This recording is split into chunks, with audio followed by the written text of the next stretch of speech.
Hello everyone, my name is Dominic Ranelli, Vendor Relations Manager of T Equipment. We thank you for taking the time today to view our webinar with FLIR as we discuss elevated skin temperature screening solutions. T Equipment and FLIR, we hope everyone is staying safe during the coronavirus pandemic. And joining us today from FLIR is Russell Hall. Before I turn over the presentation to Russell, I'd just like to share some information about T Equipment and who we are. T Equipment, we've been in business for over 19 years, and we are one of the largest thermal camera dealers in the United States. We have several certified thermographers on staff, and we operate with bi-coastal warehouses. Some of the major thermal brands we offer are noted on this page, including FLIR. We are real people to help you. It's now time to turn the presentation over to Russell from FLIR. Russell is a channel partner manager for FLIR. He has been with FLIR for almost 2 years and is a level 1 certified thermographer. He is based out of Wisconsin, but supports T Equipment on FLIR business. Thank you, Russell, for joining us today. Great, thanks, Dominic. Appreciate the introduction and giving me the opportunity to speak to you all about FLIR and our solutions. So let me grab the screen from you here. All right, and then Dominic, if you would, just let me know when or if you can see my screen. Yep, we are good to go. Perfect. All right, so yeah, again, what we're here to talk to you today about is elevated skin temperature, some of the science behind it, and the FLIR solutions that we have available. So we'll go through a little bit of the history, overview of FLIR and the history of EST, again, elevated skin temperature. The correlation between skin and body temperature, these two things are not the same. They're not going to have the same temperature readings. And then an effective EST screening system setup. Some of the do's and don'ts with this technology, it can be easy to use, but it is very complicated at its core. So understanding how thermal imaging cameras work and what they can and cannot see is going to be important. And then how FLIR does our screening technology, so how we do it, how we've been doing it for over 15 years. And then lastly, some of our solutions. We'll even go into a little bit of a live demonstration. So first, again, a little FLIR overview. So who we are. So FLIR Systems, we're the worldwide leader in thermal imaging technology. Our cores and our thermal imaging detectors can be found in our handheld cameras, in cars for night vision, things like that, security cameras, oil and gas detecting cameras. And then we also make a lot of stuff for the government and defense. So making sure that they're safe and equipped on the battlefield as well. Out of all of our solutions and all of our sales, about 60% of the products that we sell have a thermal imaging detector inside of them. And then again, we're the worldwide leader in thermal imaging technology. For thermal imaging, and obviously this year with the coronavirus pandemic, this has been a hot topic, no pun intended, but just a few things about thermal imaging technology and again, what we can and cannot do. So thermal imaging cameras, they provide surface temperature. So again, we can't see your core body temperature. No thermal imaging camera, whether it's FLIR or otherwise, can give you a core body temperature. It can only give you that surface temperature. So again, that's why we call it EST, elevated skin temperature, and more specifically over EBT, elevated body temperature. And then lastly, it's thermal imaging cameras. They are not a medical device. They should be looked at as your first line of defense, but they cannot give you a diagnosis. They cannot say that you have COVID-19. They cannot say that you have the flu or anything else. It's just a first line of defense and can indicate and can bring to light some of those symptoms that that an infectious disease might carry. So a little bit of the history. So FLIR started as AGIMA infrared systems back in 1968. Again, basically inventing this space for thermal imaging cameras. So this camera that you see here, they were big, they were bulky, and very expensive. Even back then, a camera like this would cost $50,000, $100,000. And in today's world, that camera is equivalent to something that FLIR makes that can now fit in your pocket for $400. So in 1998, that's when FLIR was born through and Agema came over. 2003, there was a SARS outbreak. And then, so we were developing some solutions for the SARS outbreak at the time. And then in 2004, we actually had our FDA 510K registration. 2009, we saw another spike in sales and in demand for thermal imaging technology with the H1N1 or the swine flu. And then again in 2014 with Ebola, our products were once again asked to go out to the market into airports in a more regional basis around the globe, but airports and transportation centers, making sure that people coming through were healthy. For us here in the United States, here in 2020, obviously the coronavirus pandemic has been, out of all these other pandemics, have been the hardest hit here in the States, along with the rest of the globe. But here in our everyday lives is really giving us some disruption. So FLIR is once again humbled to have the products available to go out and make sure that your schools are safe, that the workplace that you're going to is safe, that the restaurants, maybe where these are being deployed, or shopping centers, you can go through, get your temperature scanned, and make sure that we're finding those people that might be cause for concern and do additional screening with them. So again, the history of FLIR and developing not only thermal imaging technology over 50 years, but then using that thermal imaging technology over the last 15, 17 years, as it more particularly relates to screening humans. We have the most experience here. We work with the FDA and every step along the way to make sure that we're doing this the right way and that we have a viable solution. So now if we look at just 2020, right, where we were and where we're at now and kind of maybe where we're going. So January 2020, right, coronavirus isn't a thing yet, at least not here in the States. Our cameras that we've been selling the last several years, again, over 15 years, have what was called screening mode inside of them. So if you bought a camera a year ago or 2 years ago or 3 years ago, you might not know it, but you have screening mode in your camera that can be used for screening humans.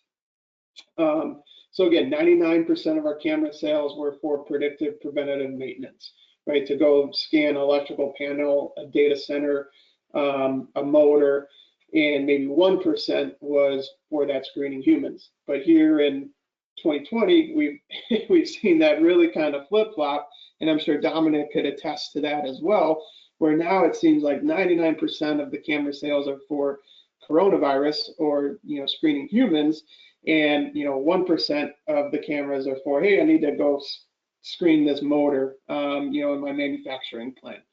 We've really seen that big shift. So we had solutions available.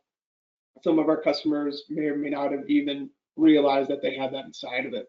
But then what we did, obviously, after March is we enhanced and developed new solutions as well. So we updated our screening mode to make it more intuitive to use. So this is a free firmware update. Again, if you had a camera that you bought prior to May of this year, you can go onto our FLIR.com website and get the latest firmware for your camera. We also developed this, what we call FLIR Screen EST. So this is a desktop software that uses facial recognition and also takes your temperature. So we'll actually do a little bit of a live demonstration of this. In July, just this past month, we again updated some new specs for our handheld cameras, new screening modes that are a little more intuitive, a little faster, a little more automated. Soon we're going to be releasing and shipping these new EST specific cameras. So now these cameras are just going to be for screening humans. So with our predictive preventive maintenance cameras, like the camera you see over here on the left for January, these cameras can see from -4 degrees Fahrenheit all the way to 2100 degrees, 2700 degrees Fahrenheit. Well, for screening humans, that's not very applicable. It doesn't really matter. So what we did was we stripped out some of those features and some of those benefits that are not applicable to screening humans. We narrowed down the temperature range. So these are from 59 degrees to 113 degrees. But what that also did was let us bring the cost down because it doesn't have everything inside of it. So now we have these options, and we'll talk a little bit more about it later on, where you can get a predictive preventive maintenance tool camera that we're now kind of calling dual purpose. So it has everything that this camera has, plus everything else that you want to do for predictive preventive maintenance, or these EST specific cameras. And then stay tuned, we're continuing to develop some new products. So hopefully here in September, October, we'll also have some new products that T Equipment will definitely be able to provide, and I'm sure they'll be excited to see and to get. So the markets and the customer types for this, most businesses, you always try and analyze the way you go to market and different sectors that you play in. FLIR is none the different. So typically we talk about manufacturing, utility, government, electrical. For screening humans, you kind of throw some of that out the window, because really for screening humans for infectious disease, it's really anywhere where there's more than 10 people gathering at one spot. So again, that could be manufacturing, entertainment venues, security, travel, transport, obviously education, hospitals, all of that stuff. So it's really about where people are congregating, and you want to make sure that nobody is going to infect the rest of the people that are at that gathering place. But we are seeing market in all these different places. We've made sales in all these different venues, and again, I'm sure T Equipment can testify to that as well over the last couple months. So now let's talk a little bit about the correlation between skin and core body temperature. So this is actually one of the ISO standards here, and I'll just read it really quick. So this ISO standard 13154 2017 provides general guidelines for the deployment, implementation, operation of a screening thermograph intended to be used for non-invasive febrile temperature screening of individuals under indoor environmental conditions to prevent the spread of infection. So again, right, this is what we're talking about, using our thermal imaging cameras to try and isolate the people that might be carrying, higher fever-like symptoms. And what this standard really talks about is that the best way to get this measurement and this correlation, again, between skin and body temperature is found at the inner corner of your eye, so the canthus of your eye, or where your tear ducts are. So that area of your face is going to be the most consistent and most reliable reading to your actual body temperature. And we'll see here in a minute where maybe the forehead and other areas of your face aren't always going to tell the best story. So again, care can be needed when evaluating individuals under the changing environmental conditions, but the inner canthus of the eye has been demonstrated to be a robust measurement site and is supplied by the internal carotid artery. So again, really important when you're doing these screens, we want everybody to be healthy, we want everybody to be safe. If you're going to make an investment in a thermal imaging camera, we want to make sure that you're doing it the right way and that you know a little bit of the science behind it and how to use them and get the most out of it. So here's an image, just one of our employees. You'll see a couple different people's faces as we go through this presentation. But here we're talking about how the skin temperature is not the same as the core body temperature. And on the forehead here, and you can see the readings up here, but in this box too, right? So this bigger box right here, the max temperature, and this is in degrees Celsius, is 30.3 degrees. The min temperature is 26.3, and your average is 28.2. So that's a fairly big, sampling there, from the min to the max, and then you get your average. When you look at the inner corner of the eye, though, and you see this red triangle here on the gentleman's left eye, you'll see that the max over here is 34 degrees. So his max is 34 degrees. Where on the forehead, the max is only 30 degrees. And again, we're talking in Celsius. So 4 degrees in Celsius is like, I forget exactly, like 6, 7, 8 degrees in Fahrenheit. So a pretty big jump. And again, that's because your skin can be susceptible to more environmental conditions. So if it's cold outside, if it's hot outside, right? We've been outside. I know my folks at T Equipment are, on the East Coast, New Jersey, where they know what winter is and they know what summer is. So on a cold day, your face can be very cold, your nose, your ears, your forehead. On a hot day, if you're baking out in the sun, at the beach, your skin temperature is going to rise up. So that's where the majority of your face is going to fluctuate with those environmental conditions, but the inner campus of your eye, again, is not going to change nearly as drastically. So at FLIR, we did some different experiments just to kind of, learn a little bit more about it and, see how everybody kind of relates to each other. So what you see here is a test that we did of about 75 people, and we took their temperatures. All these people came to work, they were healthy, they got tested with a clinical thermometer to make sure that they weren't actually carrying an infectious, a fever. And then we took their temperature with one of our cameras, and then we plotted their temperatures, across this. So we can see that, one of the lowest temperature readings here is about 33.7 degrees, and one of the hottest ones about 35.6, 35.7. So again, about a 2 degrees Celsius swing from the min to the max. And what this showed us was that, it's again, all these people were healthy, but everybody's different, right? Everybody's skin temperature can be different. Everybody's core body temperature can be different. We learned in 6th grade science that everybody's 98.6 degrees, right? Humans are 98.6 degrees. Well, that's not always the case. There's going to be some different fluctuations. So what can change that is, like the time of day, your activity level, maybe your diet, and then even like your sleep schedule, right? So the way you go through your day. So I live in Wisconsin. Last night it felt like a fall night. Temperatures were down to about 55 degrees. So slept with the windows open last night, get some cool breeze through. So when I wake up in the morning, especially with that cool air and, my body temperature, because I'm at rest, because it's cooler outside, my body temperature is actually going to come down. But then as I go throughout my day, wake up, maybe go for a walk, drink some coffee, maybe you're somebody that does a morning run at 6 a.m. before they go to work, right? Once you start doing those different things, those different activities and moving, right, now your body temperature is going to come back up and be around that 98.6 or even over, 99 degrees Fahrenheit. Doesn't mean that you're unhealthy, doesn't mean that you're sick. It just means that your body temperature is going to fluctuate a little bit. So just some things that we want to be aware of as we go through screening.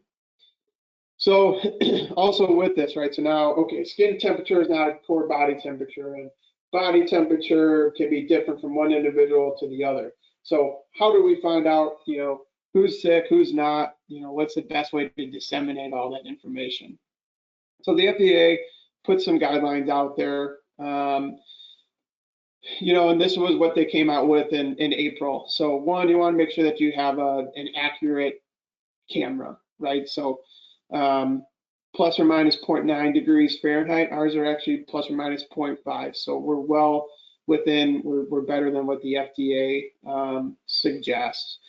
That a stable camera, right? You don't want something that has a lot of drift, giving you inaccurate or inconsistent readings. You want something that's stable. You point it at something, it's going to give you the temperature, the same temperature every time you look at it. And then one of the big things that they came out with is that the technology should be used to measure only one subject's temperature at a time. So this is very important. These cameras, and we'll look at some examples, but these cameras, you want to make sure that you're doing this one person at a time. This is how FLIR has been practicing this method over the last 15 years. We've definitely said, these cameras, you want to measure one person at a time. You don't want 2, 3, 4, 5 people getting screened at a time. It's going to be inaccurate. You're not going to get good results. And then at the end of the day, you're not going to be achieving the goal of, isolating people that might be carrying a higher fever or higher temperature. So passive versus active screening. So there's some claims out there, right, that the subject being screened does not need to pause or look directly at a camera, right? That maybe they can just walk through and not stop any of that stuff. So we took a couple images here. This is one of our colleagues. His name is Rob. So he did a little example here of a passive versus an active screen.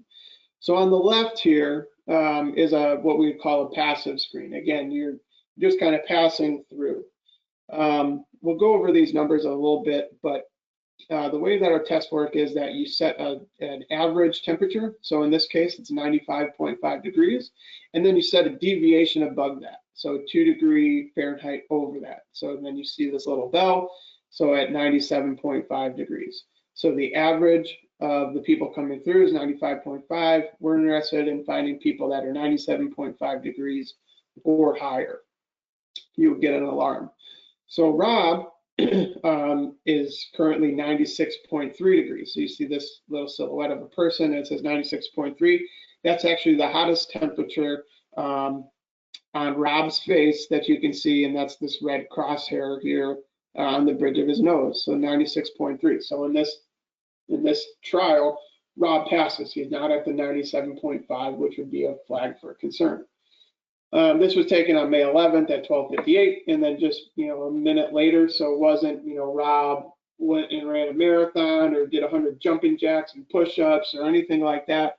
All he really did was simply remove his hat, remove his glasses, he kept his mask on, looked straight at the camera, and then just took another picture. Now you can see that his temperature is 97.9 degrees. So again, his skin temperature and his core body temperature didn't in a minute's time or 30 seconds time all of a sudden rush up and become that much hotter, right? He didn't put his face next to a burning stove or anything like that. All he did was look at the camera and remove some things from his face so the camera could get a good reading of him. And again, we see that the hottest spot on his face is right at the inner corner of the eye. So like the ISO standard suggests, is that that's where you're going to get the most accurate and reliable reading. So a result of doing a passive screen is that doing this will lead to the camera missing sensitive data around the inner corner of the eye. If somebody's walking through, not making eye contact with it, maybe you see the side of their face and you can't see the front of your face, maybe you're looking down or looking up, or the camera is shooting at you from a high angle and it's really only just hitting the top of your head. All of these things, can lead you to missing somebody's, elevated skin temperature. So then another one is glasses on versus glasses off, right? And maybe you can already make some conclusions based on the last slide that we saw. But one of the claims is, out there in the industry, that you don't have to remove your eyewear. Our camera can still detect you, and so can the facial recognition, right? And facial recognition has been a big buzzword the last couple months with this as well. So this is a different colleague, his son. And so just a pretty simple test here with one of our cameras. We pointed the camera at him, and then we took the temperature of his glasses, so of his eyeglasses. And you can see here that the current reading is 75.6 degrees Fahrenheit. So the way that glasses work is that an IR detector hits glasses, whether it's eyeglasses, sunglasses, work goggles, a window in your house. It hits that and it actually reflects off. It's like us brushing our teeth in the morning, looking at a mirror. IR detectors hit glass and it just bounces right off. It gives a reflection. And so actually the temperature reading that you're getting is a combination of that surface plus anything really behind it, because again, it's looking like a mirror. Like you pointed a laser pointer, and if you point it at a mirror, then it shoots off right on the wall behind you. So this is the same thing. So it's really taking the temperature of whatever's behind the camera or whatever this child is actually looking at. And that's 75.6 degrees. So this is probably indoors. Maybe it's bouncing off and hitting like a wall or something, ambient temperature. Well, when his son takes his glasses off, now we can see behind those glasses, and we get the reading again of 96.1 degrees Fahrenheit. So we can't see behind the glasses. 96.1, that's not necessarily a hot temperature, elevated temperature. But, if it was and the subject had glasses on, you would never know because you can't see through those glasses, you can't see behind them to actually know what this person's, skin temperature was and if it was elevated or not. So again, the result here is that thermal cameras cannot see behind glasses as the IR detectors are reflected off of the surface. So even if you have a camera that can do facial recognition and you have glasses on or a mask on, or even I saw something like with a motorcycle helmet on, like a full helmet, and it said, hey, we can still see that this is a person. That's great. You can detect that it's a person, but you are not detecting whether they have an elevated skin temperature or not. Focus versus unfocused. So another claim out there is, our camera can screen multiple people at various distances from the camera. So we did another little test. And again, us FLIR folks, we're just, everybody's obviously at home these days. So we're just gathering these photos and images of our families. So this is a different employee and their wife, I believe. So this is a little image out of focus. You can kind of see the silhouette of a person, a woman, and you can kind of see that she has hair, maybe you can see the hairline and stuff like that. You can definitely see her shoulders and her neck, but really like the focus of the face is pretty gone, right? So we manually adjusted the focus so to present an image like this. The camera is still going to give you a reading, right? So it's still going to find that surface and give you a reading to the best of its ability, given the out of focus. And so in this case, it's 93.7 degrees. Now, when we put this camera into focus, there you go. Okay, now, yeah, this looks like a woman. We can see her eyes, we can see her nose, mouth, her hair, and now she's 95.7 degrees. So again, when a camera is out of focus, the pixels get distorted, and it actually can't give you a good surface reading. And thermal imaging cameras are much like digital cameras, or visual cameras, where they can only focus on one thing at a time, or at least one thing at one distance at a time. So I actually had a wedding photo. I got married several years ago, but a wedding photo, like a lot of people, I think, you have that photo where the spouse or the bride, rather, the bride is close to the photographer, and she's all nice and focused and looking pretty because everything's about her that day. And then the groom is maybe 10 or 15 feet behind her, and you could just see like your standard black tux or suit or whatever, and that person's kind of out of focus. And it's usually like a cool picture, like, hey, we're both here, but it's really just about the bride. But again, you can't really see the details of the groom. You can really only see the details of the bride. And so that's the same case here again with the thermal imaging cameras. If you have a camera on a tripod set up, and then you have one person at 6 feet away from the camera and then another person at 12 feet away from the camera will try to give you the readings of both. It will give you a reading of both, but the camera will only be focused on one or the other depending on how you set it up. Most likely you're setting it up on the person that's closer to the camera, and then the person that's farther away is not going to get the same accurate reading because they are out of focus. So again, just a quick result, right? Thermal imaging camera can only focus at one distance at a time, leaving other readings out of focus and inaccurate. Also, it's similarly tied into this as distance to spot ratio. So one of the claims out there is, our camera can be used from greater than 6 feet away, right? So let's talk about that. And then this is actually a picture of myself. So definitely had the quarantine beard going and some quarantine hair here. But yeah, so this is me. So, and what I'm trying to portray here is, here's a picture taken, both of these pictures are taken from one distance. But let's say that they're both taken from one from a greater distance and one from a closer distance. So this camera that's like farther away.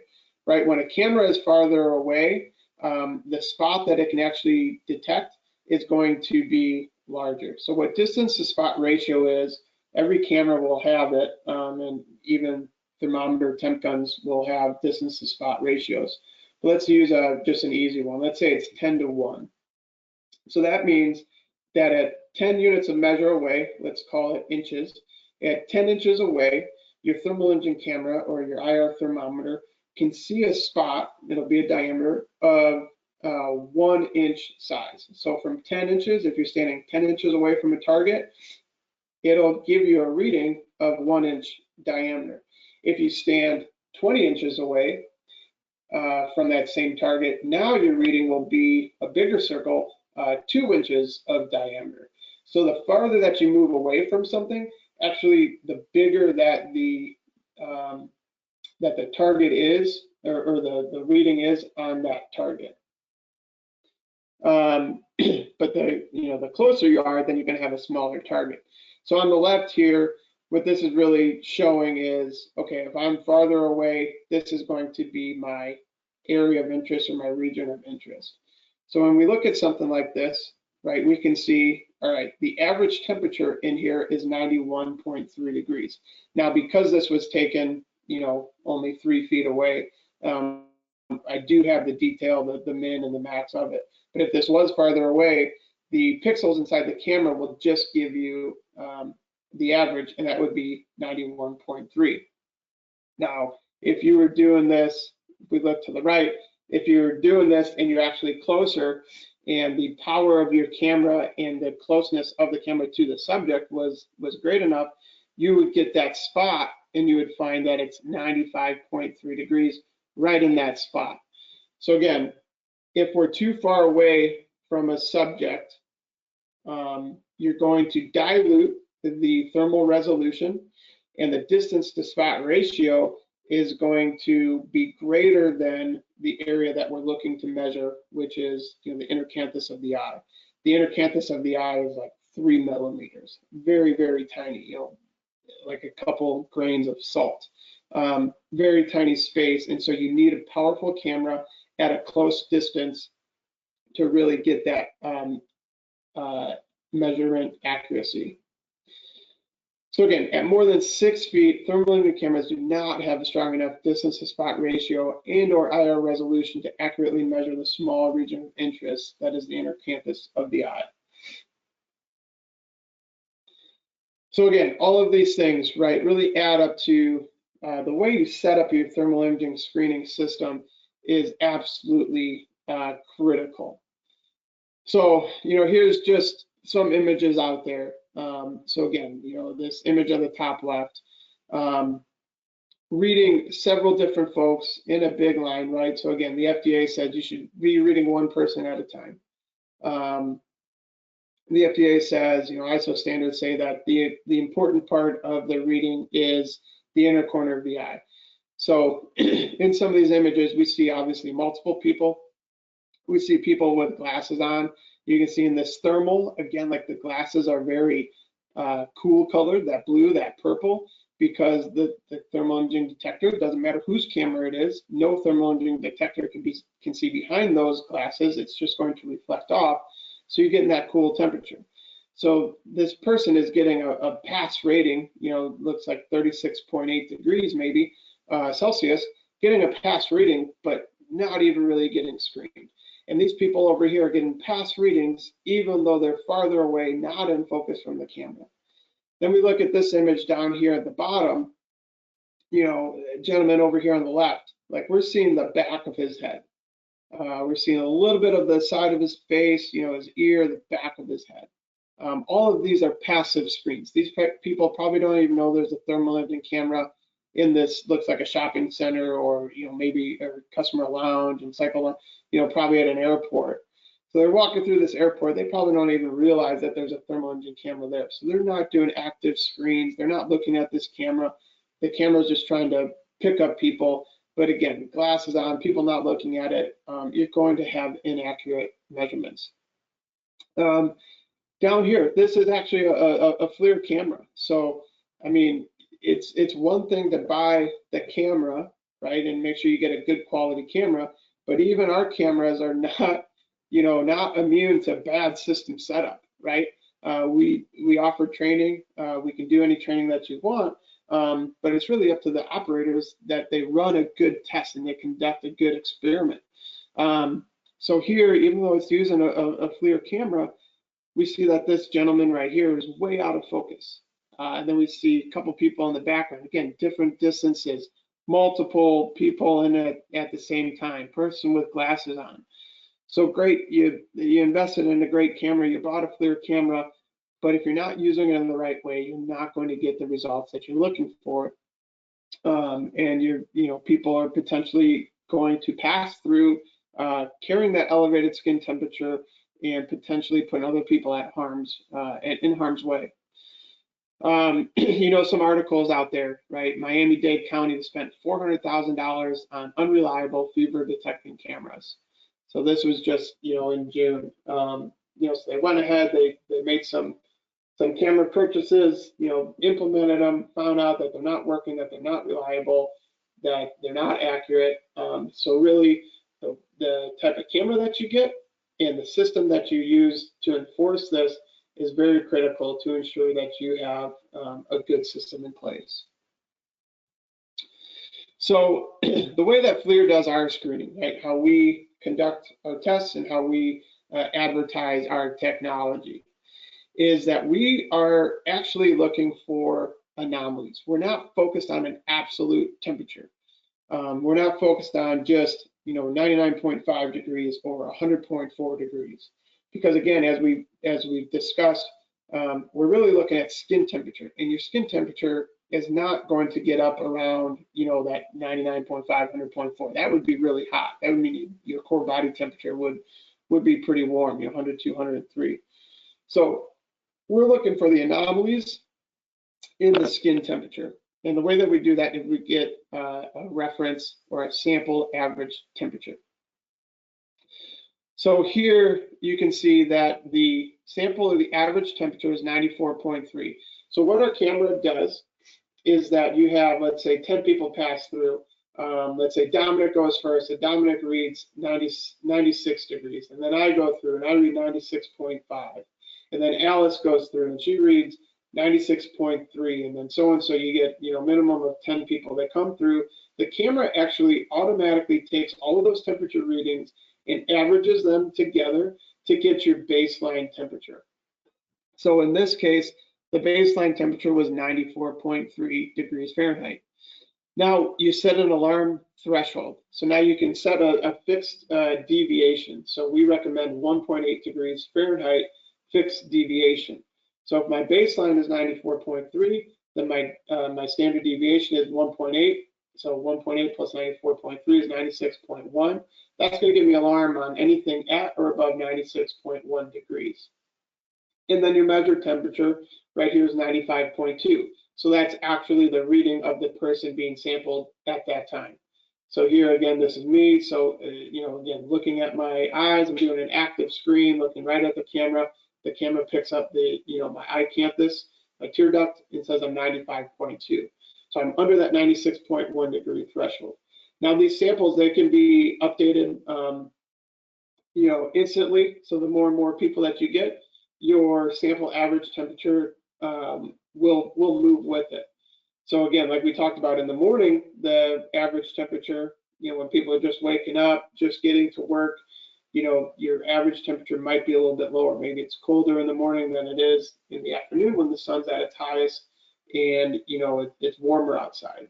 So you can actually take these screenings. The camera will do this. You don't have to do long division or anything like that. The camera calculates everything inside, giving you that sampled average temperature. And then again, we're looking for the anomalies, the people that are well above that average, 1.8 degrees or more above that average. The other thing that's important is stability, right? So our cameras are very stable. So we did a test here with one of our cameras. We pointed it at a black body, a known temperature source. We left the camera on for over 14 hours, and that black body or that known temperature source was going to stay at the same temperature, about 36.1 degrees, 36.2 degrees was at that temperature the whole time. And we just pointed the camera at it, and our cameras are 30 hertz, so we get all of this data, right? 30 readings every second. So over the course of 14 hours, thousands and thousands of data points. What we saw was that 90% of our readings, while this camera was pointing at this black body, 90% of our readings were within plus or minus 0.15 degrees. So that's the red line here. So 90% of the readings were within plus or minus 0.15 degrees Celsius. 99% of the readings were within plus or minus 0.25 degrees Celsius. So again, our camera is very stable. There's not that much drift with it, where it's going to give you consistent, accurate, reliable results, you know, day in, day out, hour in, hour out, as it's looking at something. So a very powerful camera, very stable camera, well within the limits of the FDA requirements. And then really what you're looking for with accuracy when it comes to EST screening is, you know, are you catching the people that you want to catch? So there's really going to be 4 types of things that can happen while you're screening people for elevated skin temperature.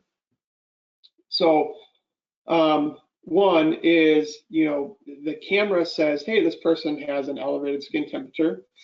And actually you know, that person actually does have an elevated skin temperature, right?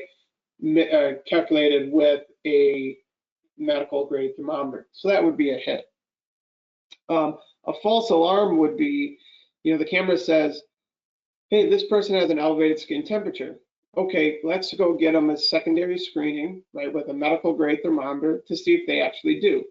No, they actually don't have one. So that would be a false alarm. The camera says, hey, this person seems high. Let's make sure that let's test them. Then you do the secondary testing and they don't. So that's a false alarm. But that's okay, right? Because the business of this is being safe and trying to remove these people. So it's okay if you have the false alarm. A correct rejection would be, you know, the camera didn't spot an elevated skin temperature, and then the actual medical grade thermometer said, nope, this person is healthy, right? So that's a correct rejection.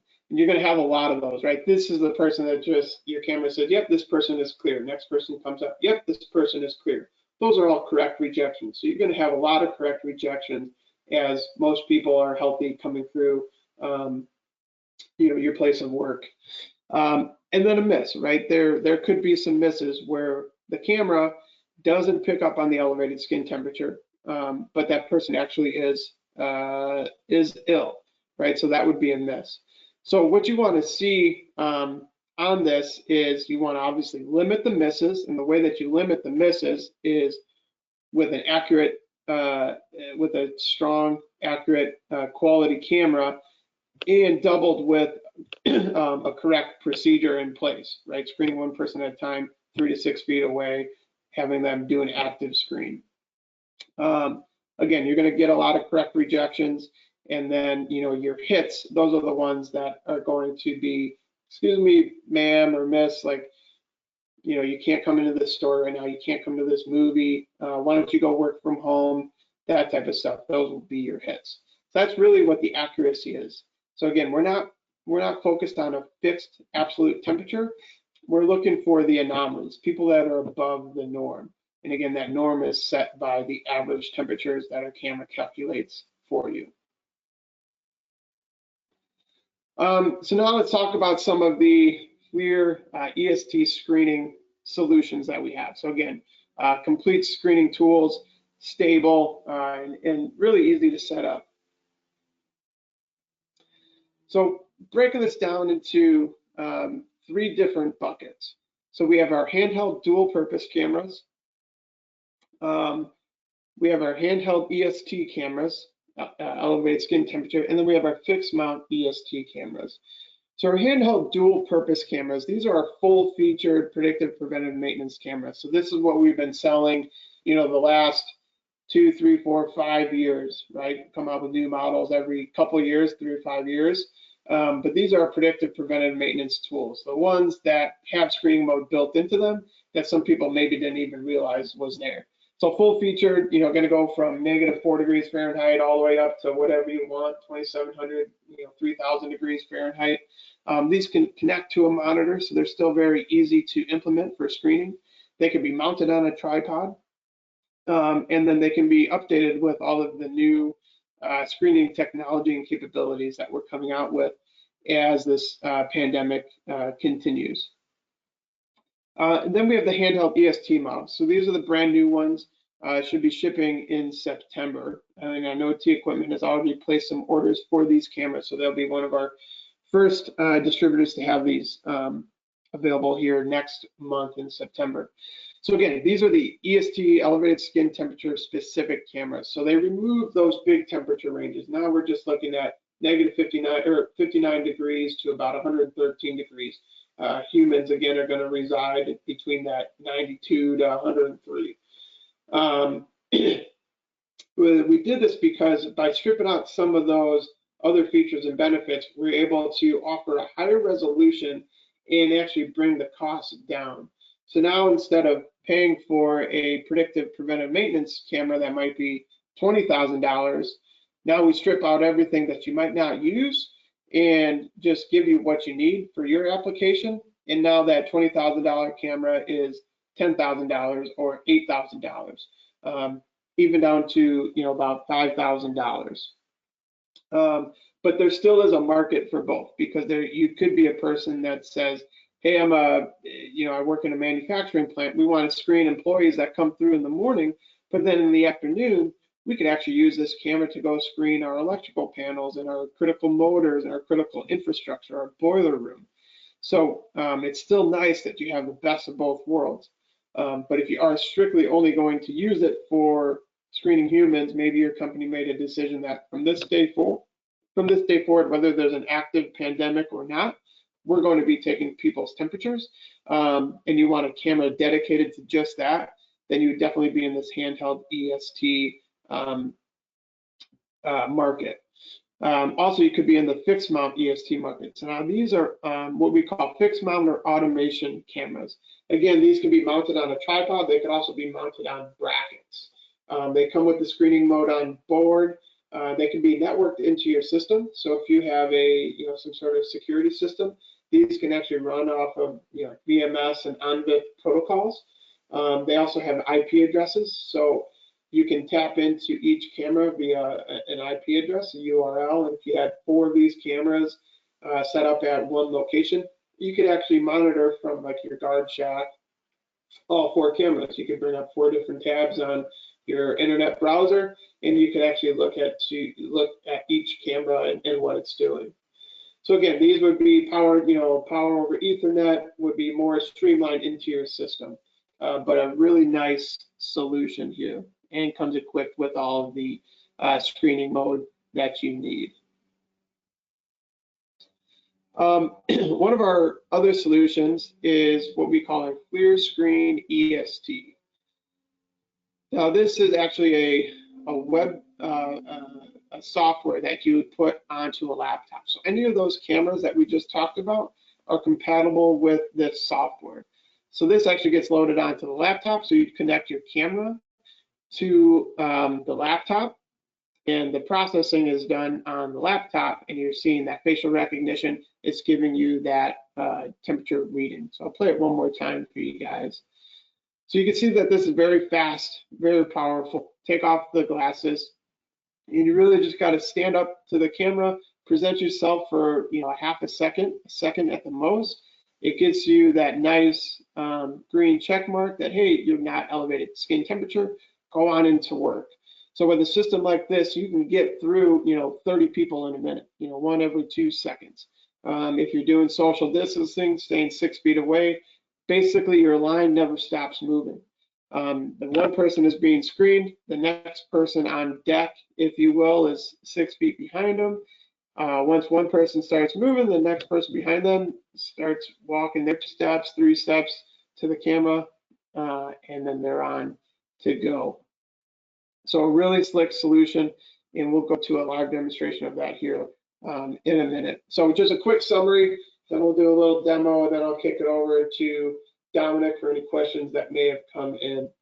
So the FLIR difference, right? Over 10 years experience of delivering, EST, EBT solutions. We have turnkey solutions, whether it's a handheld, dual purpose camera, fixed mount camera, easy to use, rapid to deploy. Our fixed mounted cameras, again, can be integrated into your existing system. So if you have a network, security system, we can actually tap into that. You can tap into that to make it more seamless. Global service and training, reach out to T Equipment. They can reach out to me. Happy to do any training. We also have classes online that you can take. Dual purpose, talked about that. And then also USA FDA 510K cleared. So we've been registered, approved, cleared for over 15 years. Not a lot of companies right now out there in the market can say that. So you want to make sure that you're getting something that is approved by the FDA and is a viable solution for your organization. With that, I'm going to share my screen. And again, this is our FLIR Screen EST. So just do a quick couple-minute rundown of how this works. So what I'm running here today is an E95 camera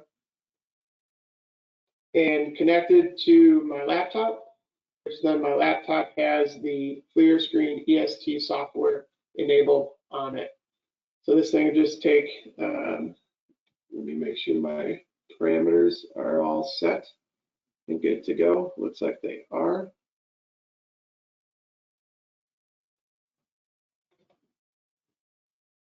All right, now we'll go back here. So again, this is basically the video that we just saw. So I'm just going to try and replicate, somebody walking up to the camera, getting their temperature cleared, their temperature taken, and then you either cleared or you might have an elevated temperature.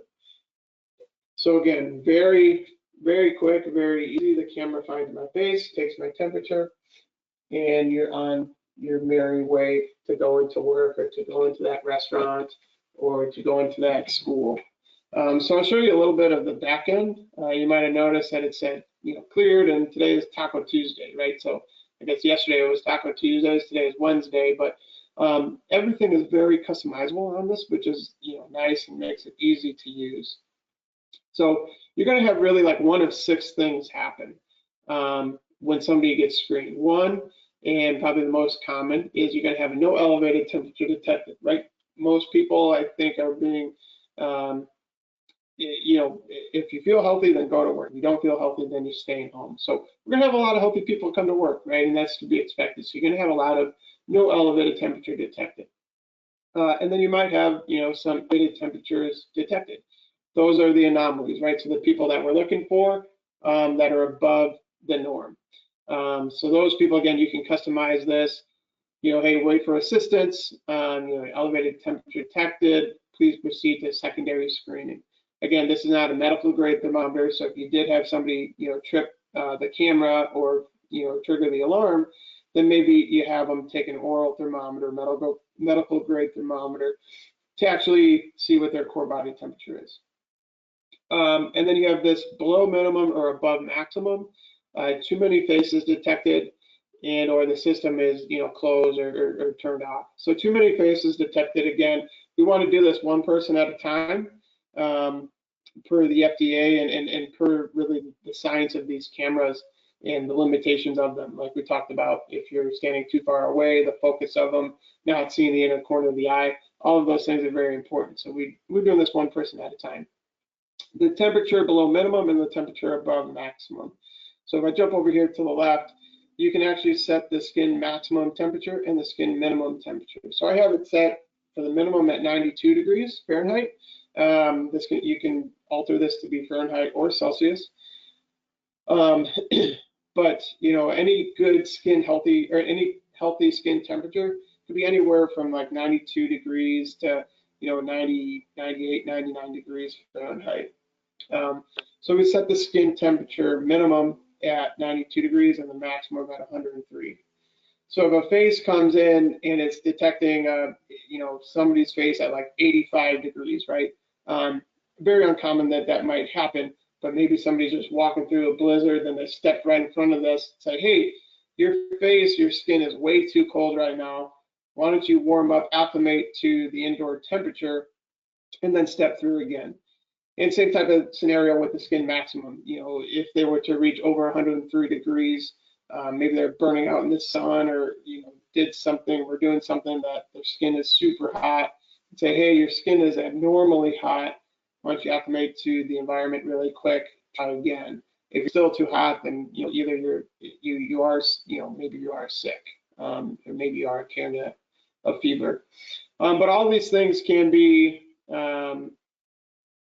customized. So, we could say today is, I don't know, Spaghetti Wednesday, right? So you could do any of this stuff. The system's going to save it, right away.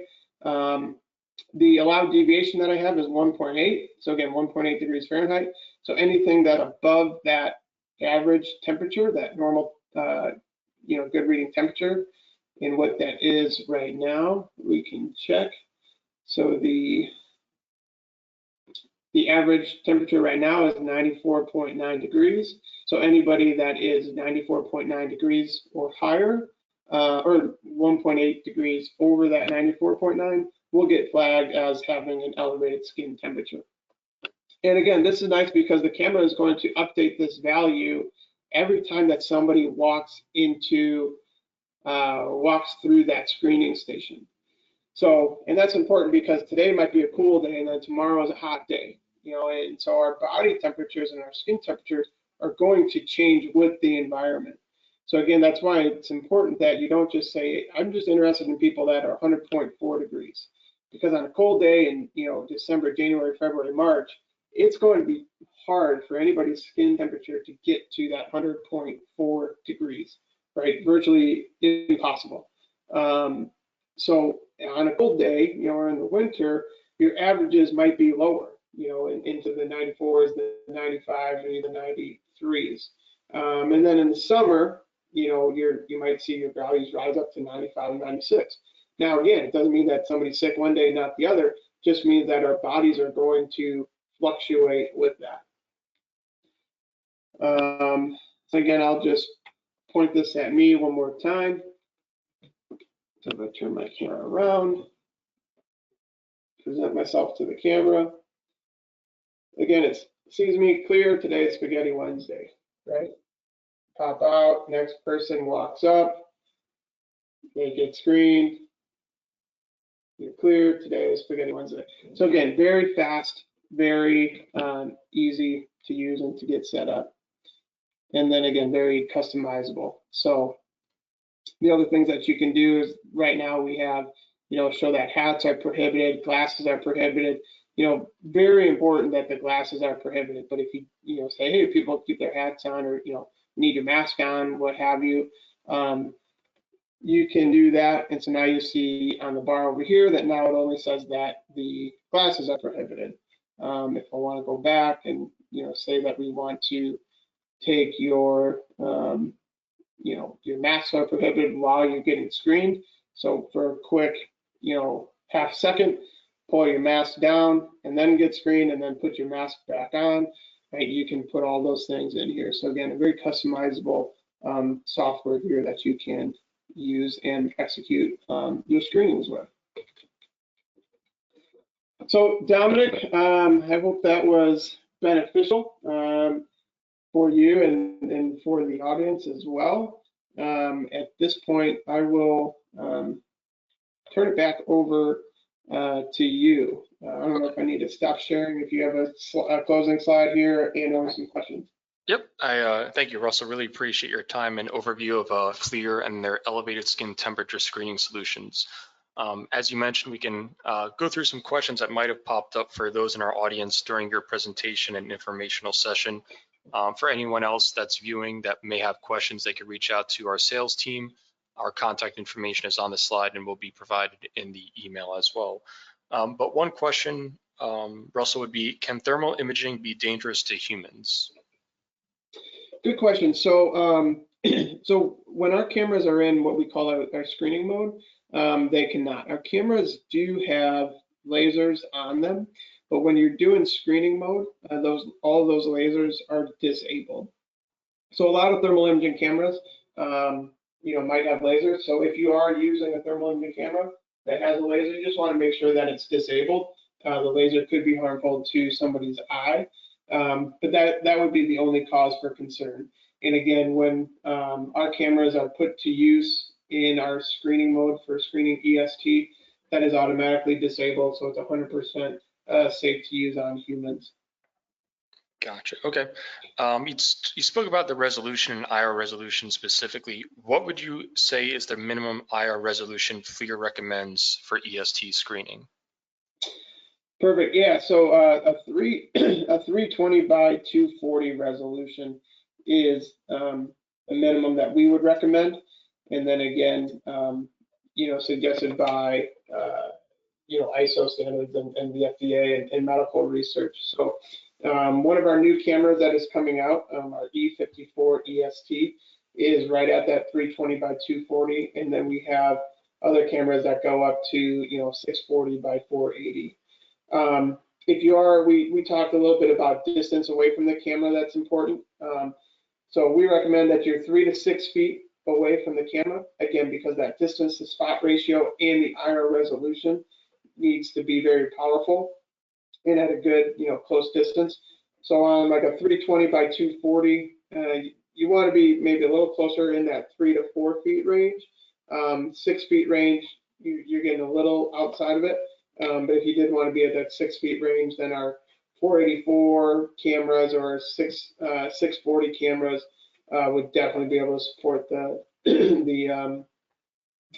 from 6 feet away. But minimum of 320 by 240, and you want to be around that 3 to 6 feet range away from the camera. Okay, very appreciative of that response. And for FLIR cameras, how accurate are your devices? Great question. So our cameras are plus or minus 0.5 degrees Fahrenheit. And again, FDA, their requirements or their regulations are plus or minus 0.9. So we're definitely inside of that when we're in our screening mode, plus or minus 0.5 degrees Fahrenheit. So very accurate and very consistent and reliable results. Gotcha. And some viewers out there, they might be looking to reopen their businesses or help make their employees or customers feel safe entering the workplace. But those that are going to be operating the cameras, do they need to be certified, and is there training available? Yeah, so you don't need to be certified to do this, to screen for elevated skin temperature. We do have a class available, like an online class, right? A lot of these things are in the world are going virtual. We do offer in-person trainings, but those have been on hiatus right now, as one would expect. But we do have an online class. I think it's maybe an hour or 2 hours, and is available through T Equipment and through our ITC. We call it ITC Infrared Training Center group. So they offer that class. But for screening humans in particular, you don't need to be certified. In the thermography world, there are different levels of certification. So if you are going to use maybe like a dual purpose camera, you might want to get your level 1 or your level 2 or your level 3 thermography certifications. But a quick training with Dominic, somebody at T Equipment, or again, loop me in, and we can do a 30-minute, 60-minute overview similar to this webinar. Once one of those organizations has a camera in their hands, and you could be off to the races. It's once you get it set up, you're kind of good to go. Then it's rinse and repeat from there. Great.